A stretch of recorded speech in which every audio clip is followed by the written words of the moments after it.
और बहुत ही क्रिस्पी पालक के पकोड़े की सबसे ज़बरदस्त और शॉर्टकट रेसिपी। सिर्फ एक दफ़ा मेरी इस रेसिपी से पकोड़े ट्राई करें, फैमिली हलवाई और स्ट्रीट के अनहाइजेनिक पकोड़े भूल जाएगी और बार बार इसी रेसिपी की फरमाइश करेगी। अस्सलामु अलैकुम friends, welcome to my channel cooking Naaz के साथ, और मैं हूँ आपकी होस्ट एंड फ्रेंड शेफ नाज।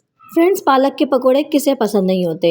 रमज़ान में अफ्तारी हो या शाम की चाय, ये दोनों चीज़ों को दोबाला कर देती है। इसीलिए मैं आज आपके लिए बनाऊंगी पालक के पकोड़े बेहद लजीज और बहुत ही आसान तरीके से।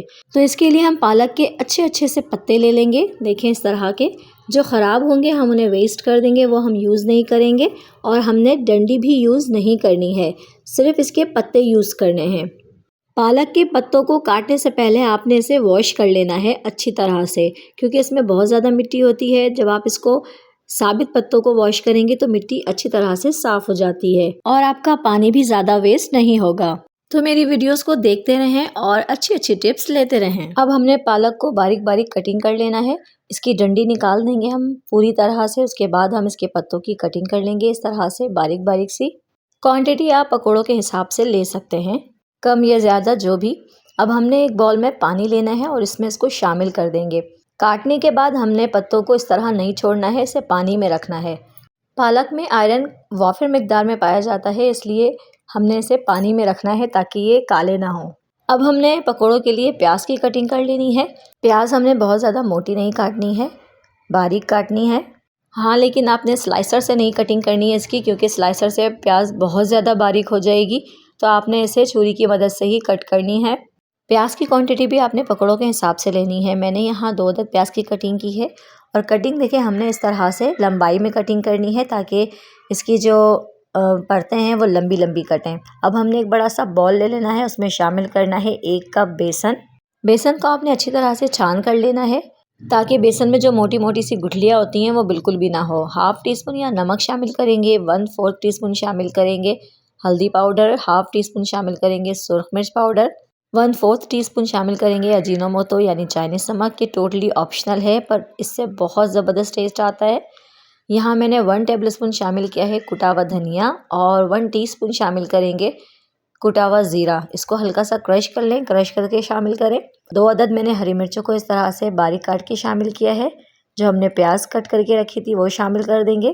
उसके बाद हमने यहाँ शामिल कर देना है पालक। इसे अच्छी तरह से स्ट्रेन कर लेंगे। उसके बाद इसमें शामिल कर देंगे और सारी चीज़ों को हमने अच्छी तरह से मिक्स कर लेनी है।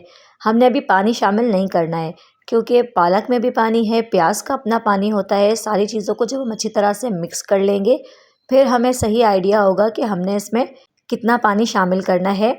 अगर आप पहले ही पानी शामिल कर देंगे तो ये बहुत ज़्यादा लिक्विड हो जाएगा, बहुत ज़्यादा इसमें पानी हो जाएगा। तो पहले आपने वेजिटेबल को मिक्स कर लेनी है ताकि आइडिया हो जाए कि इसमें कितना पानी जाएगा। तो ग्रेजुअली हम इसमें पानी ऐड करते जाएंगे और इसे अच्छी तरह से मिक्स करते जाएंगे।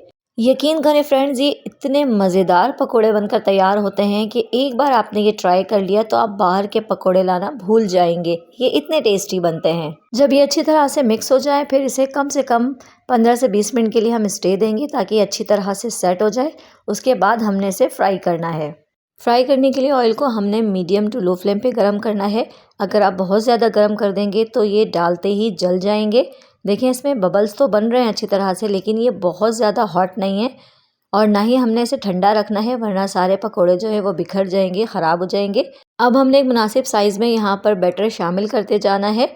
अगर आप बिगनर्स हैं तो आप स्पून की मदद से भी शामिल कर सकते हैं, अगर इस तरह आपको डर फील हो रहा है तो, जैसे आपको फिजिबल लगे।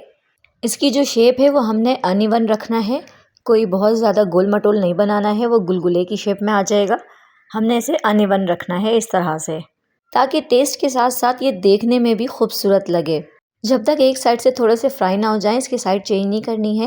ये थोड़े से फ्राई हो चुके हैं, अब हम आहिस्ता आहिस्ता इसकी साइड चेंज कर देंगे और इसे खूबसूरत गोल्डन कलर आने तक और क्रिस्पी होने तक अच्छी तरह से फ्राई कर लेंगे। तो फ्रेंड्स, अगर आपको मेरी वीडियो पसंद आए तो इसे ज़रूर लाइक कर दिया करें। मेरी वीडियो को अपने फ्रेंड्स एंड फैमिली में शेयर भी कर दिया करें ताकि वो भी इससे फ़ायदा उठा सकें। और मेरे वो व्यूवर्स जो मेरे चैनल पर नए हैं, उन्होंने मुझे अभी तक सब्सक्राइब नहीं किया है, तो मुझे जल्दी से सब्सक्राइब कर लें और साथ ही बेल आइकन को भी प्रेस कर दें ताकि मेरी हर नई आने वाली वीडियो की नोटिफिकेशन सबसे पहले आप तक पहुंचे, वो भी बिल्कुल फ्री में। और मेरे वो व्यूवर्स जो अपने प्यारे प्यारे कमेंट से मुझे इनकरेज करते हैं, उनका बेहद शुक्रिया। तो देखिए पकौड़ों में कितना खूबसूरत सा गोल्डन कलर आ चुका है। हमने इसे बहुत ज़्यादा फ्राई नहीं करना है, वरना ये डार्क हो जाएंगी और कड़वापन आ जाएगा इनमें। ये बिल्कुल परफेक्ट कलर के हो गए हैं। अब हमने इसे निकाल लेना है और स्ट्रेनर में रख देंगे ताकि इसका जो ऑयल है वो अच्छी तरह से निकल जाए और ये बिल्कुल भी ऑयली ना हो। गरम गरम पकोड़े सर्व करें और बहुत सारी दुआएं हासिल करें।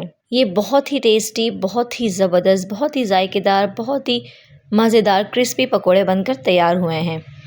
फ्रेंड्स, ये पकोड़े क्रिस्पी तो बहुत हैं बट अंदर से ये हार्ड बिल्कुल भी नहीं है।